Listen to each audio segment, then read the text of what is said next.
शिमला के विधायक हरीश जनाटा जी,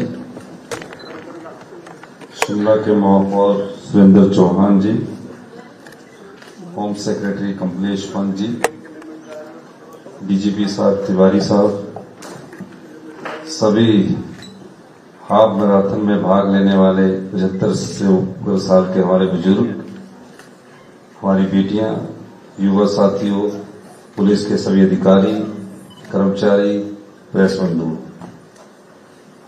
मैं पुलिस को हाफ मैराथन के आयोजन के लिए बधाई देता हूं। नशे के विरुद्ध जागरूकता में ऐसे प्रयास सराहनीय हैं।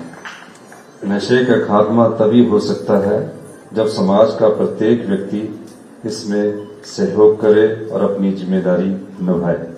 नशे पर खुलकर बात होनी चाहिए, परिवार के अंदर भी और अपने दोस्तों के साथ भी और पड़ोसियों के साथ भी, ताकि नशे के दुष्प्रभावों के बारे में सभी जागरूक हो। यह दुर्भाग्यपूर्ण है कि पिछले कुछ सालों में हिमाचल प्रदेश में नशे का प्रचलन बढ़ा है तथा युवाओं का एक बहुत बड़ा वर्ग इसकी चपेट में आ चुका है, लेकिन हमने नशा माफिया के विरुद्ध कड़ी कार्रवाई सुनिश्चित की है।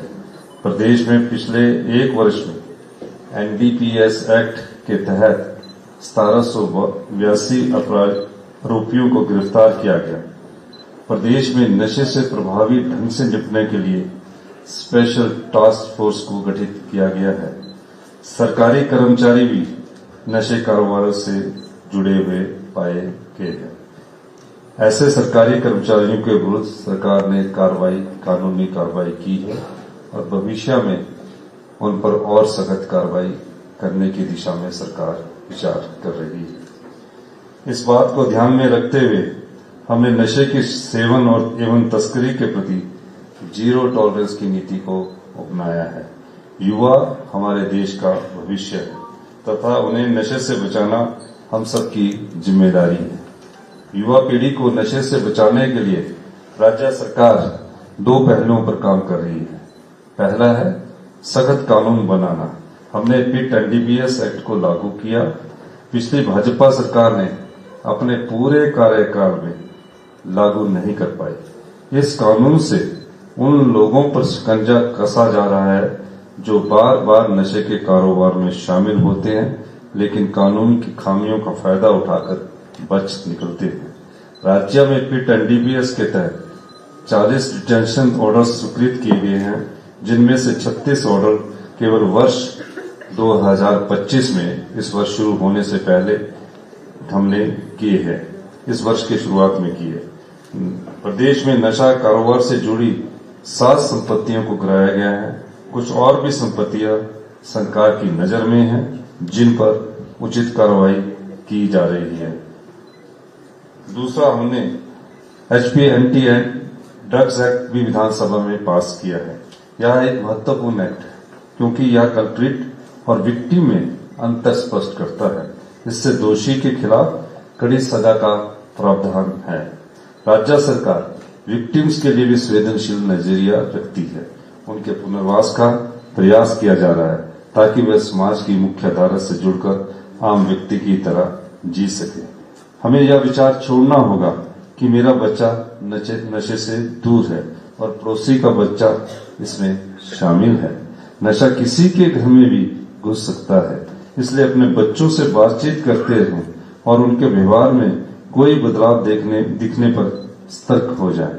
हमारी सरकार ने जिला सिरमौर के कोटला बड़ोग में 100 बिस्तरों वाला स्टेट ऑफ आर्ट रिहेबिलिटेशन स्थापित करने का निर्णय लिया है।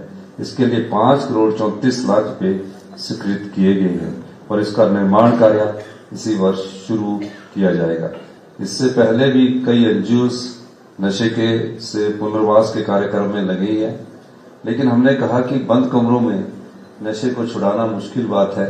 इसलिए जो कोटला बड़ोग में मैंने व्यक्तिगत तौर से उसका निरीक्षण किया है, वहां हमने 100 बीघा में नशा मुक्त केंद्र बनाने की और दिशा में कदम बढ़ाए हैं और बेस्ट नशा मुक्ति केंद्र के रूप में इसको बढ़ाया जाएगा ताकि जो व्यक्ति नशे के कारण दलदल में जा चुका उसे दोबारा वापस अपने जीवन में ला सके। इस दृष्टि से हमारी सरकार विचार रखती है। मैं आप सभी को आश्वस्त करता हूं, हमारी सरकार नशे के अवैध कारोबार को ध्वस्त कर दोषियों के खिलाफ कठोर कार्रवाई करेगी और किसी को भी बख्शा नहीं जाएगा, चाहे वह कितना भी प्रभावशाली क्यों न हो।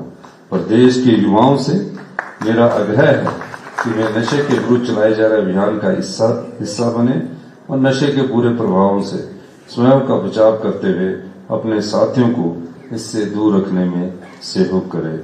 हम सब मिलकर संकल्प करें कि अपने घर परिवार, समाज, प्रदेश और देश को खुशहाल बनाने के उद्देश्य से नशा मुक्त वातावरण तैयार करने के लिए हम एकजुट होकर समाज तथा देश के निर्माण में योगदान दें।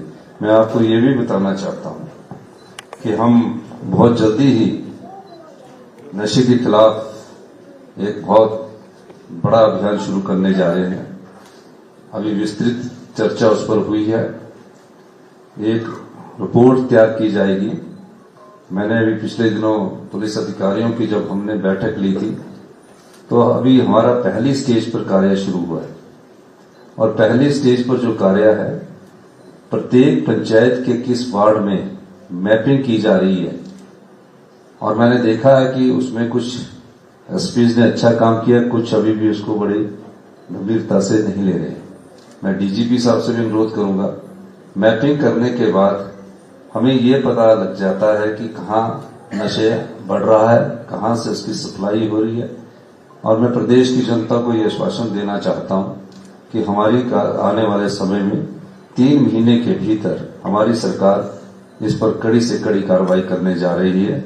और खासकर मैं पुलिस अधिकारियों से भी, कर्मचारियों से भी ये कहना चाहूंगा कि आप भी एक अपनी ओडी लिस्ट बनाइए। जो नशे के कारोबार में सम्मिलित कुछ कर्मचारी हमारे ध्यान में आए हैं, आपके ध्यान में भी होंगे, लेकिन जो जानकारियां हमें मिली है उसमें पुलिस के कर्मचारियों की भी सम्मिलितता जो है, उनके खिलाफ भी हमें कड़ी कार्रवाई करनी है। मेरी डीजीपी साहब से इस बारे में विस्तृत चर्चा हुई है, अधिकारियों से विस्तृत चर्चा हुई है, इसीलिए स्पेशल टास्क फोर्स का गठन किया है और उसकी भर्ती अभी आज उनका परिणाम निकलने वाला है और आने वाले समय में पुलिस में 500 पद और भरे जाएंगे ताकि हम जो पुलिस में वैकेंसी पोजीशंस है उस पोजीशंस को पूरा कर सके। और हम जो पुलिस स्टेशंस है, जो काफी सालों से पुलिस स्टेशंस में एक व्यवस्था चली आ रही थी, उस व्यवस्था के तहत एक पुराना ढर्रा बन रहा था, हमने उसको कैटेगराइज किया है, A category, B category, C category, D category. और पुलिस मैनुअल में भी बदलाव करने की जरूरत है क्योंकि वक्त के साथ हमें बदलाव करना पड़ेगा और उसमें किस प्रकार से हमें अधिकारियों की जिम्मेवारी तय करनी होगी, जवाबदेही तय करनी होगी। पुलिस स्टेशन से लेकर सिपाही से लेकर सब लोगों की एक जिम्मेवारी तय करने के लिए हमारी सरकार इस पर विस्तृत अध्ययन कर रही है। यही मैं आप लोगों के साथ कहना चाहता हूं। मैं हिमाचल प्रदेश पुलिस का धन्यवाद करना चाहता हूं कि जिस प्रकार पिछले दिनों आपने नशे और माइनिंग के खिलाफ अभियान छेड़ रखा है, वो निश्चित रूप से जो हमारी संपदा को लूट रहे हैं उनके मन में डर पैदा होगा, लेकिन अभी हमें और आगे जाना है। और उसमें हिमाचल पुलिस का मैं इसलिए भी धन्यवाद करना चाहता हूं कि आपने ईमानदारी से, नैतिकता से, पारदर्शिता से अपना कार्य कर रहे हैं। लेकिन जो कुछ कमियां सभी व्यक्तियों में होती हैं, हम में भी कमी होती है, उन कमियों को भी कम करना है। खत्म तो किया नहीं जा सकता लेकिन कम किया जा सकता है। और हम सब मिलकर, राजनेता से लेकर पुलिस अधिकारी, प्रशासनिक अधिकारी से लेकर कर्मचारी से लेकर, हम सब लोग अगर मिलजुल कर अगर नशा मुक्त समाज का निर्माण करना चाहते हैं तो सबसे पहले अपने आत्मविश्वास को, अपनी कर्तव्य निष्ठा को अगर हम निभाएंगे तो निश्चित रूप से हिमाचल प्रदेश नशा मुक्त प्रदेश होगा। यही मैं कहना चाहता हूं। और जो कार्यक्रम हुआ है पुलिस वेलफेयर फंड का, उसके लिए मैं आपको 5 लाख रुपए देने की घोषणा करता हूं। और मैं ये चाहूंगा कि अगले वर्ष हाफ मैराथन का दौर जो पुलिस विभाग 12 साल से करता है, इसको और अच्छे तरीके से प्राइज मनी को बढ़ाकर लोगों में और उत्साह बढ़ाया जाए। इस दृष्टि से मैं माननीय डीजीपी साहब और कौंसपी साहब से भी बात करूंगा। मैं 75 साल से ऊपर जो दौड़े लोग हैं, आपका भी बहुत बहुत धन्यवाद करता हूं। आप हमारे मार्गदर्शक हैं, आप हमारी प्रेरणा हैं। अगर आप ही इस मुहिम में आगे आए हैं और युवा आप लोगों के साथ कंधे से कंधा मिलाकर चलेगा तो हिमाचल की प्रगति भी दिन प्रतिदिन बढ़ेगी और आत्मनिर्भर हिमाचल की दिशा में हमारे कदम बढ़ेंगे। बहुत बहुत धन्यवाद। जय हिंद, जय हिंद।